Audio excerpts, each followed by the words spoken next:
Halo semuanya, kali ini saya akan membahas sedikit tentang wisata ataupun pariwisata dapat menggerakkan ekonomi suatu negara.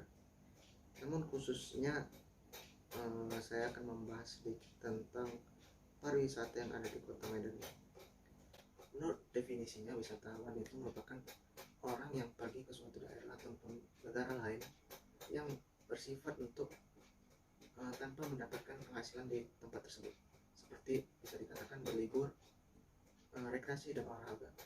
Sedangkan dalam berwisata itu ataupun wisatawan itu ada dua jenis. Yang pertama wisatawan ataupun turis, yang kedua itu adalah pelancong. Wisatawan itu berbeda dengan pelancong, di mana wisatawan itu minimal berdiam di suatu negara atau datang ke suatu negara itu minimal 24 jam. 24 jam sampai dengan 12 bulan. Nah, dalam rentang waktu tersebut mereka spend their money, menghabiskan waktu mereka untuk berrekreasi, berliburan, ataupun bisa dikatakan berbelanja aja sih, yang bertujuan untuk spend their money, untuk membuat diri mereka sendiri happy gitu. Sedangkan pelancong itu tidak lebih dari 24 jam, jadi mereka datang ke suatu negara hanya sebagai numpang lewat transit, seperti ketika kita ingin ke Arab Saudi ataupun ke Eropa, kita transit dulu ke negara seperti Jepang ataupun Eropa bagian lainnya. Nah, mereka ini pelancong ini kurang dari 24 jam mendapat di suatu negara tanpa lakukan akomodasi seperti menyewa tempat untuk berlibur, menyewa tempat untuk tidur, dan mereka tidak ada tujuan untuk men-spend their money. Dampak dari wisatawan ini, pariwisata ini dalam suatu daerah ataupun negara dapat menggerakkan roda ekonomi, seperti ekonomi yang ada pada daerah-daerah tertentu. Misalnya wisatawan asing pergi ke Sumatera Utara, mereka akan terlebih dahulu datang melalui airport Kuala Namu. Nah, setelah itu mereka akan beristirahat di suatu hotel. Nah, ketika mereka beristirahat di suatu hotel pun akomodasi, mereka menghidupkan ekonomi, mereka memutarkan ekonomi yang ada di daerah tersebut. Menurut data BPS, jumlah wisatawan asing yang datang pada tahun ini 2022 meningkat drastis dari 2021. Ini juga penyebabnya karena efek dari pandemi yang telah usai memudahkan masyarakat ataupun wisatawan asing yang ingin berlibur ke negara kita, khususnya Sumatera Utara. Nah, menurut data, jumlah wisatawan mancanegara yang berkunjung ke Sumatera Utara ini pada bulan Mei 2022 sendiri mencapai 3.891 kunjungan. Jumlah ini meningkat sekitar 681% dibanding April 2022 yang sebanyak 494 kunjungan.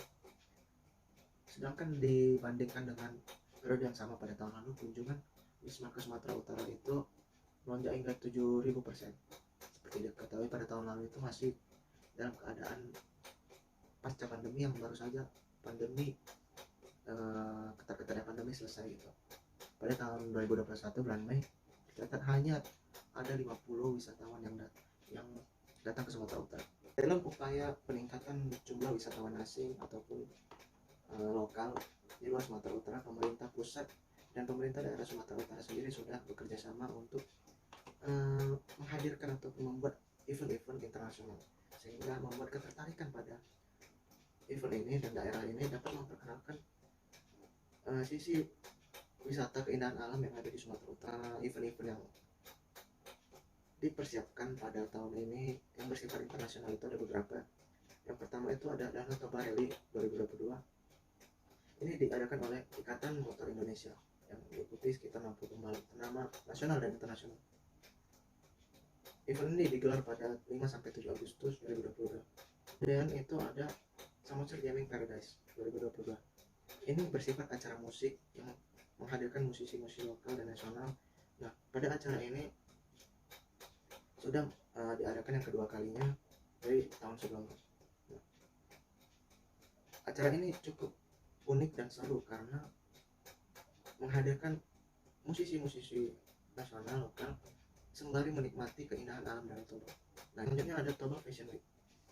Acara ini merupakan peragaan busana yang akan digelar di kota Balige. Acara ini merupakan kolaborasi dari banyaknya insan kreatif muda di kawasan Danau Toba. Kemudian ada juga Black Toba Traditional Music Festival. Ini yang kedua kalinya juga. Bagi peserta yang ingin ikutan maupun dari manapun itu bisa membayar sekitar 35.000. Nah, ini ada kaitannya dengan pembangunan yang dilakukan oleh pemerintah pusat. Kemudian dapat memudahkan acara-acara event-event internasional ini diadakan di sekitaran Danau Toba. Salah satu yang sangat berpengaruh dari event ini bisa dilakukan yaitu adanya airport Silangit. Ini memudahkan dan mempersingkat waktu tempuh dari Medan kepada Danau Toba. Selanjutnya event internasional itu yang dilaksanakan di Sumatera Utara, khususnya kawasan Danau Toba, itu ada W20. Ini merupakan terusan dari ataupun ada kaitan dengan diadakannya event G20 di Indonesia.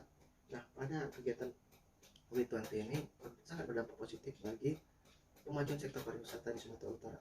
Ini ditandai dengan peningkatan kunjungan wisatawan mancanegara maupun lokal. Melalui kegiatan ini bisa menjadi pendorong supaya bersama-sama masyarakat untuk melakukan pemulihan ekonomi melalui dunia pariwisata.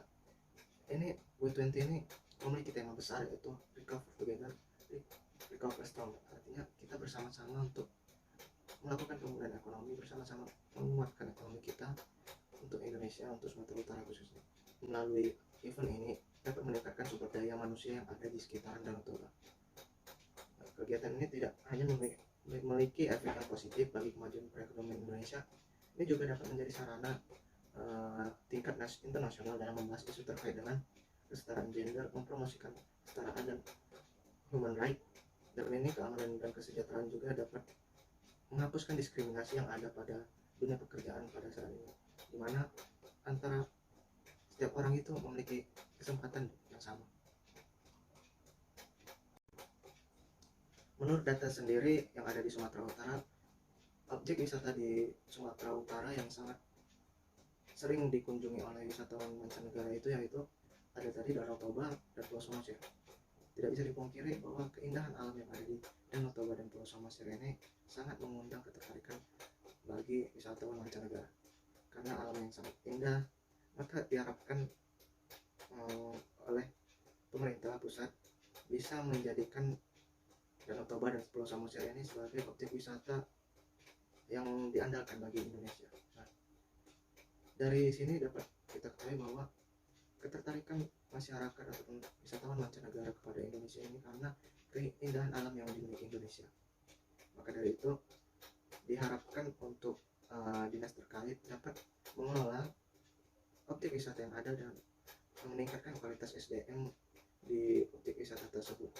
Kemudian selain itu juga banyak sekali di Sumatera Utara objek wisata yang dapat menjadi pusat ekonomi ataupun pusat perputaran ekonomi, yaitu seperti ada di Taman Nasional Gunung Leuser yang juga mirip-mirip juga dengan Langkahan, karena andalan bagi objek wisata yang ada di Sumatera ini bisa dibilang wisata alam. Nah, alam yang masih asli merupakan pemikat untuk wisatawan mancanegara datang. Kemudian Tangkahan ini juga sangat indah, juga ada kita bisa mendatangi wisata dekat dengan alam sekaligus dengan satwa yang ada di sana, seperti orangutan ada dan juga gajah.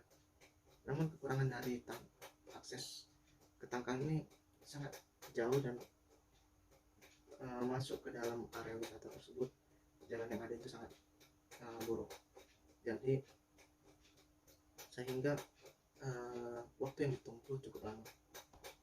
Kemudian ada wisata Sumatera Utara yang ada di Bukit Lawang, kemudian juga air terjun Sipisu. Nah, mungkin itu saja yang bisa saya sampaikan.